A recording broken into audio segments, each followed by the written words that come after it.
Bonjour à toutes, bonjour à tous. Salut Greg, salut Marie-Pierre. Jason, Marie-Pierre, salut. Bonjour à tous. Alors, j'espère que vous avez passé de très bonnes vacances. Nous, on est en pleine forme et on est prêt à vous faire de nouvelles séances de karaté et on va continuer sur notre progression sur le kata Taikyu Shodan. D'accord? Aujourd'hui, comme à chaque fois, on va donc commencer avec une petite mise en route, Avec un petit échauffement. Et un petit salut pour Et avant, merci Marie-Pierre, c'est la seule qui suit. Nous, on était en vacances et donc Et pas on ne moi. suit plus. Les pieds en V, Musubidachi. Les bras le long du corps, on se souvient, les enfants, on regarde toujours devant soi, on ne baisse pas la tête, on ne regarde pas par terre. Otogami. Ouais. On s'incline, on se redresse. Très bien. Premier exercice. Donc, hop, ça. Premier exercice, on a toujours, alors, soit la ceinture, le cerceau chez vous, où là, vous, parents, vous allez demander à l'enfant d'aller effectuer une touche, soit à droite, soit à gauche, devant ou derrière. Donc, on a bien les 4 directions, les directions qu'on va retrouver dans notre kata. D'accord? Alors, premier exercice, on va, soit Jason, soit, voilà, va annoncer une direction. Là, dans l'exercice, par exemple, on est deux avec Marie-Pierre, donc on va faire l'exercice sur droite-gauche. L'objectif pour Greg, ça va être de venir toucher une cible, donc nous, le plus rapidement possible, au signal. Vous pouvez très bien décider de mettre quelque chose sur un mur devant, et vous avez donc 3 directions, gauche, droite, devant. Une chaise avec un coussin. Voilà. S'il y a 2-3 frères et sœurs, on peut mettre 4 personnes tout autour pour venir essayer de toucher la cible le plus vite possible. L'objectif, c'est que la cible soit en dehors du cerceau et que l'élève, l'enfant, soit amené à se déplacer. Tu es prêt, Greg? Prêt? Droite. Donc à la droite de Greg, je précise. D'accord? C'est ça. Droite. Gauche. Voilà. On peut tenir un coussin par exemple. Droite, il vient toucher le coussin, il y va.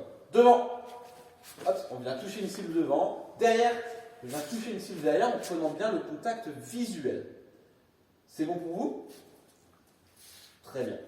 Donc, les parents, vous avez l'habitude de la façon de fonctionner. Vous faites une petite pause sur la vidéo et vous faites l'exercice avec votre enfant. Vous faites l'exercice pendant 2-3 minutes maximum, juste histoire que l'enfant soit stimulé. Stimulez-le vraiment, vous pouvez éloigner les cibles. Plus vous allez l'éloigner, plus il va vouloir se dépêcher. Si vous avez un jardin, faites-le dans le jardin. Franchement, c'est l'occasion de prendre le soleil, de prendre un petit peu l'air. Et si l'enfant peut courir, vous mettez à 3 ou 4 mètres la cible. L'objectif, c'est qu'il s'active et qu'il s'échauffe. D'accord? Allez, à vous de jouer les parents. Bon échauffement. Deuxième exercice d'échauffement. Hop, ça. Et c'est à mon tour, je m'y colle. Là, on va demander aux enfants d'apprendre à se repérer par rapport à eux-mêmes. D'accord? Donc, ce n'est pas l'environnement qui va déterminer mes directions, c'est vraiment par rapport à moi. Ma droite, ma gauche, devant moi ou mon demi-tour. D'accord? Par rapport à la position initiale que j'ai. D'accord? Donc là, Marie-Pierre, elle va me donner différents signaux. Elle peut me dire droite, dans ce cas-là, je vais faire un quart de tour vers la droite. Gauche, je vais faire un quart de tour vers la gauche. Demi-tour, je vais faire un demi-tour. Et quand l'enfant a bien compris l'exercice, vous pouvez même rajouter tour complet pour le fun. Vous allez voir que ça va bien amuser. Moi, je le fais avec mon fils, il adore ça. Prêt? Ah. Droite. Quart de tour vers la droite. Droite. Quart de tour vers la droite. Donc là, au total, j'ai fait un demi-tour, mais j'ai fait 2 quarts de tour vers la droite. Demi-tour. Et là, je reviens face à vous. Et c'est bien un repère par rapport à moi. Gauche. Droite. Je reviens face à vous. Demi-tour. Et là, par contre, je suis dos à vous. Tour complet. Oh, j'ai réussi. Demi-tour. Voilà. Vous avez compris l'exercice? L'objectif, là, prenez vraiment votre temps. Pour l'enfant, c'est important qu'il ait des repères par rapport à lui. D'accord? Nous, au dojo, par exemple, ou à la salle, l'enfant, il va être placé dans une position, il va faire son kata, il va apprendre ses techniques, et puis un jour, on lui demande de se mettre dans l'autre sens, il n'arrive plus à faire la technique. Parce qu'il a pris des repères par rapport à la salle et pas par rapport à lui. Donc là, c'est hyper important que l'enfant soit capable de déterminer où est sa droite, où est sa gauche, où est l'espace qui est situé derrière lui, mais par rapport à lui. C'est-à-dire que là, oui, droite, droite, demi-tour. D'accord? Mon demi-tour, il est toujours derrière moi. D'accord? Donc les parents, vous mettez la vidéo en pause. Comme pour le premier exercice, vous dites, vous faites l'exercice 1, 2, 3 minutes, essayez de stimuler l'enfant, tentez le tour complet, même si c'est un petit peu difficile le demi-tour, ça va l'amuser d'essayer de le faire. D'accord? À vous de jouer les parents. Troisième exercice. Troisième exercice. On est toujours dans notre travail de direction droite-gauche, mais cette fois, on va le faire avec la position d'attaque Zenkutsu que vous connaissez tous. À l'annonce de Bon, on fait un grec, Grec, peu peu importe. importe. Encore. Si Jason me dit à gauche, je me On va mets. dire Greg, c'est Greg. Tu fais le signal. C'est Greg qui Ouais, fait le je signal. n'ai pas encore fait le signal. Greg me dit le signal à gauche, je me mets en garde et J'ai toujours ma cible. Voilà. on met des cibles fictives. Donc c'est toujours la suite des exercices précédents. On choisit des cibles qui ne peuvent pas blesser Un l'enfant. coussin, par exemple. Dans un précise. premier temps, vas-y. C'est une touche de la cible et pas une frappe de la cible. Surtout si je travaille avec mon petit frère ou ma petite soeur, ou même mes parents ou mes grands-parents, mon cousin, peu importe, on ne frappe pas ou vient toucher le coussin. Parce que là, Marie-Pierre, elle fait sa technique, elle ne me fera jamais mal. Et si je Il me n'y a mets même sur pas de contact. un pied, je ne tomberai pas. D'accord? L'enfant laisse une distance, il n'est pas en contact direct. Et c'est toujours le corps de toute façon, enfin la partie, jamais le visage. On fait un essai en vitesse tranquille pour l'instant. À gauche. On revient dans le cercle. À droite.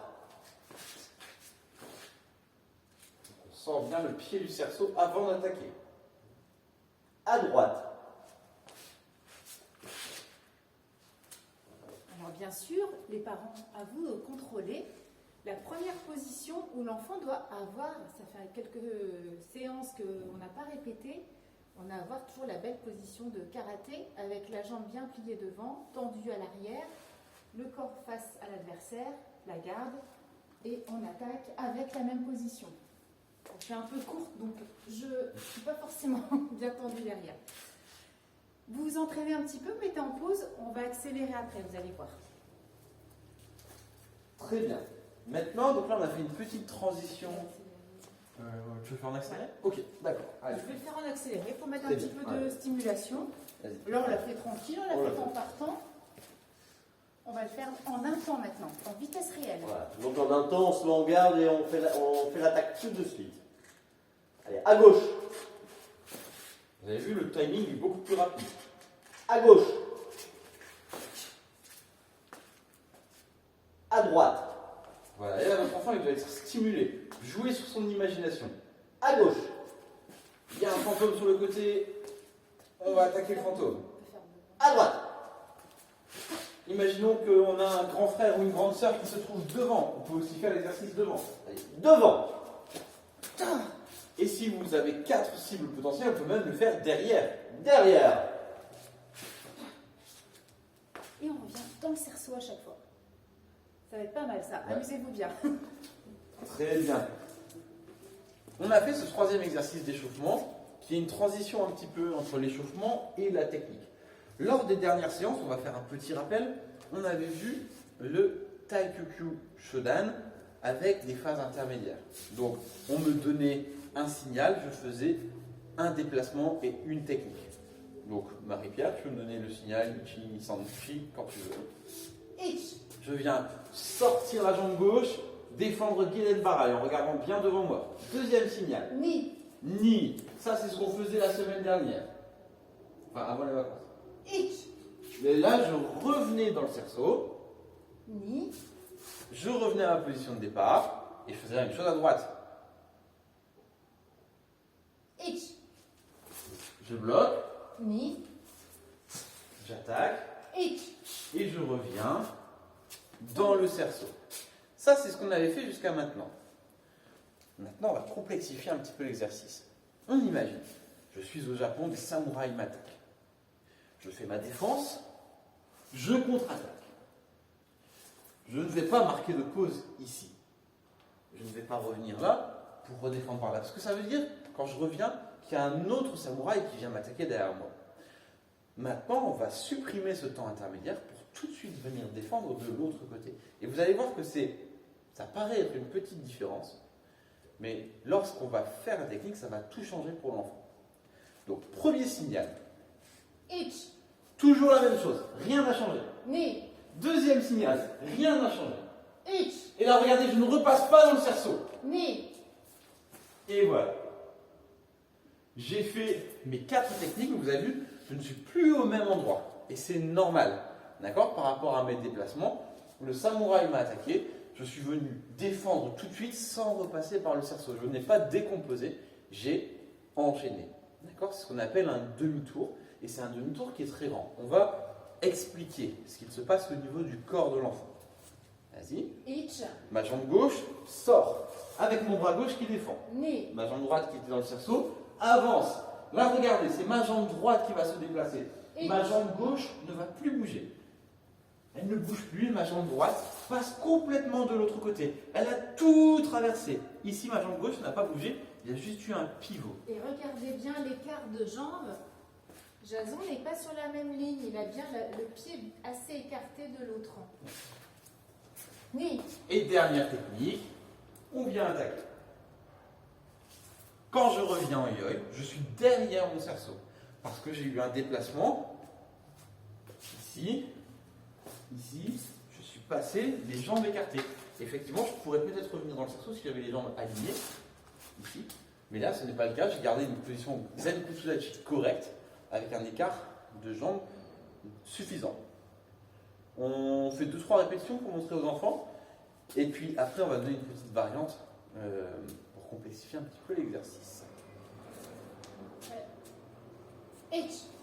Regard, je bloque. Je prends mon temps. Les parents, vous corrigez la position. Ni. On vérifie que l'enfant est toujours sur la bonne position. Itch.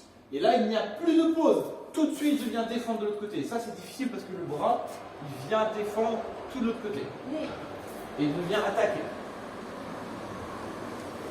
On revient. D'accord? Donc ça, c'est hyper important de comprendre que ma jambe, à la fois, se déplace loin et loin. On va faire une petite pause. Hop.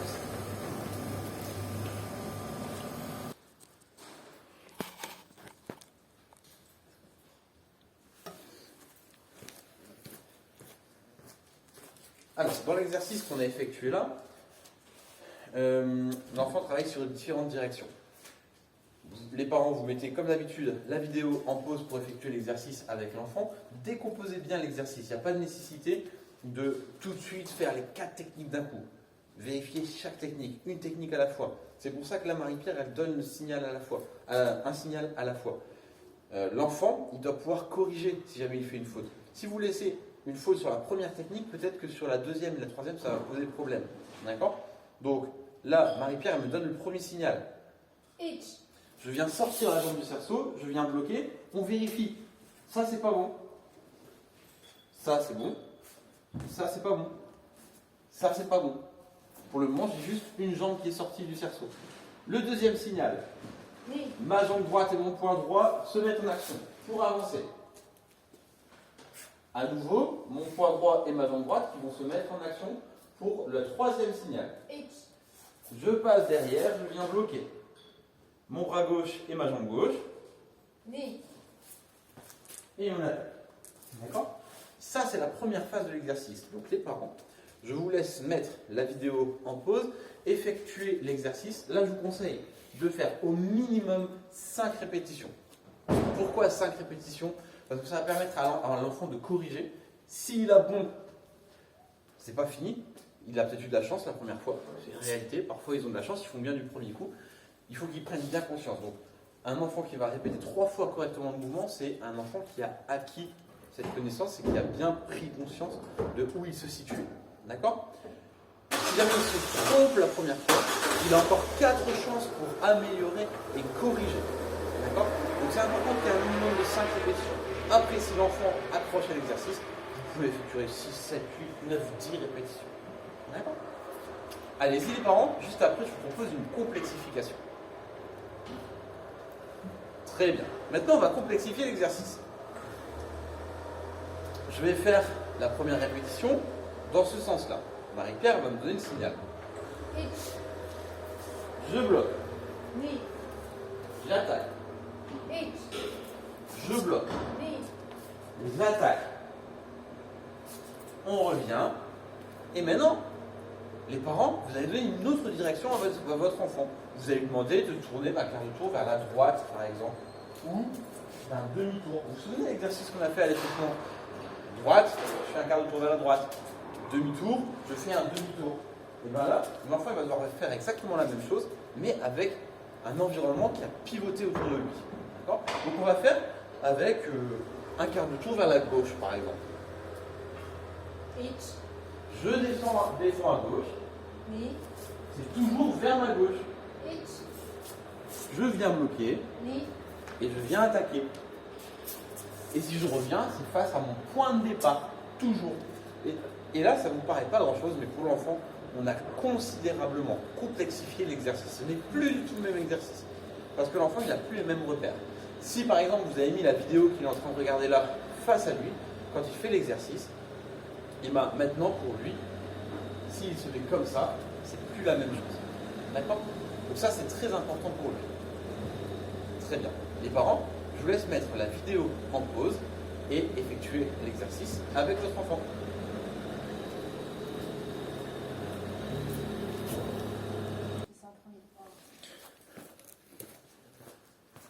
Très bien. J'espère que ces exercices se sont bien passés. Désolé des quelques petites coupures. On a quelques aléas dans le tournage des vidéos et dans la fréquentation du lieu. Donc voilà, ça ne nous empêchera pas de suivre. Mais j'espère que ça ne vous dérange pas en tout cas. Maintenant qu'on a fait cet exercice où l'enfant s'est beaucoup concentré sur les directions, sur les orientations, on va terminer avec un petit retour au calme où l'enfant va être amené à découvrir un petit peu plus son corps et je vais laisser la place à Greg et Marie-Pierre pour faire un retour au calme à base d'étirements. Oui, les étirements, c'est pas ce qu'on travaille le plus. On en fait un petit peu d'effort aux entraînements. Vous vous souvenez? Hop, on essaye de s'allonger, de se grandir, comme si on voulait toucher le ciel ou le plafond de la maison. On se grandit, les pieds sont bien au sol, hein, regardez, les pieds sont bien posés au sol et on se grandit le plus possible. Ça étire tout votre dos. On tient un petit peu quelques secondes et on se relâche. On relâche les mains, on refait une deuxième fois et on monte les mains le plus haut possible et on étire tout son dos. On sent son dos qui se grandit, les épaules qui montent le plus haut possible. Ça Allez, fait les un enfants, petit peu essayez mal. d'être aussi grands que papa et maman. Et on relâche. Et Greg va montrer le deuxième étirement. Alors, il y a un deuxième exercice, un deuxième étirement, qui là, logiquement, si on a bien travaillé, si on a travaillé longtemps de façon intensive, on va commencer à avoir un petit peu mal aux jambes. D'accord? Alors, il y a un deuxième exercice, c'est surtout garder les jambes bien droites. Hein, et on va regarder le sol. Et avec ses mains, on va essayer d'aller toucher. Alors, il y a des enfants qui auront plus de facilité que d'autres. Ça n'a pas du tout d'importance. C'est pas spécialement parce qu'on va toucher le sol que ça va être efficace. Le but, c'est d'avoir les jambes bien tendues et d'aller le plus bas possible pour détendre les muscles des cuisses. D'accord? Et on remonte tout doucement. D'accord? Et ça, on peut répéter cet exercice plusieurs fois. Comme on est sur un retour au calme, dites aux enfants de bien prendre leur temps. L'objectif, c'est pas de toucher le sol à toute vitesse. Vous avez vu, Greg, il descend, il remonte doucement. C'est un étirement. D'accord? Ils ont l'habitude de faire aussi souffler. On inspire par le nez. Tout à et fait. On souffle Ouais. par quoi déjà, Greg? Par la bouche. Et on va finir par un exercice un petit peu plus difficile. On écarte ses jambes, pas trop non plus, il ne faut pas glisser. On a les pieds côte à côte, les jambes écartées. On met les fesses un peu en arrière et on descend. Les jambes sont toujours bien tendues. On essaye de toucher le sol. C'est pareil, on fait ça doucement, sans précipitation, et on laisse descendre la tête, et on laisse tout descendre. Et on sent que ça tire derrière, ça doit tirer derrière la jambe. Les ischio-jambiers. Et on se détend, on souffle bien. On Chaque inspire, étirement, on vous souffle. pouvez le maintenir une dizaine de secondes, tranquillement, un petit peu plus pour les enfants qui sont à l'aise. Et comme Marie-Pierre l'a dit, vous pensez à bien souffler, bien vous détendre. On peut remonter et on va tout de suite sur une jambe et on descend pareil. On va toucher son pied et on descend sur sa jambe et on souffle. On inspire, on souffle longtemps. Alors, je passe peu de temps, vous allez le refaire plusieurs fois. On fait la même chose à droite et on souffle, on se détend, même si ça tire et on remonte. Vous pouvez L'objectif, faire. c'est que l'enfant il a un contrôle de son corps. Il ne doit pas tomber. Vous avez vu, Marie-Pierre, ça tire, mais elle ne tombe pas. Si votre enfant tombe, c'est souvent parce qu'il va trop loin, il veut aller trop fort. Il faut qu'il prenne conscience que c'est des choses qui se font. C'est un retour au calme. Ça doit tirer un peu, mais ça doit être supportable. Si la douleur est insupportable, c'est que l'enfant va trop loin. Vous pouvez faire plusieurs fois cet exercice et c'est déjà pas mal pour des premiers étirements. Exactement. Voilà ce qui clôture la séance d'aujourd'hui. Très bien. J'espère que vous avez passé une bonne séance. J'espère que vous vous êtes bien amusés. Vous avez découvert des choses, que vous avez progressé. Parce que pour nous, c'est ce qui est le plus important, c'est ce qui nous tient à cœur, que vous vous amusiez, que vous progressiez. On a commencé la séance avec un Salut. et on va la terminer avec un Salut. comme d'habitude. Les pieds en V, les bras le long du corps, on regarde devant soi. Autoganie. Prêt ? Bonne séance à vous les enfants, bonne séance à vous les parents. Merci Greg, merci Marie-Pierre. Merci les garçons. Et on À se bientôt. retrouve À bientôt. très bientôt.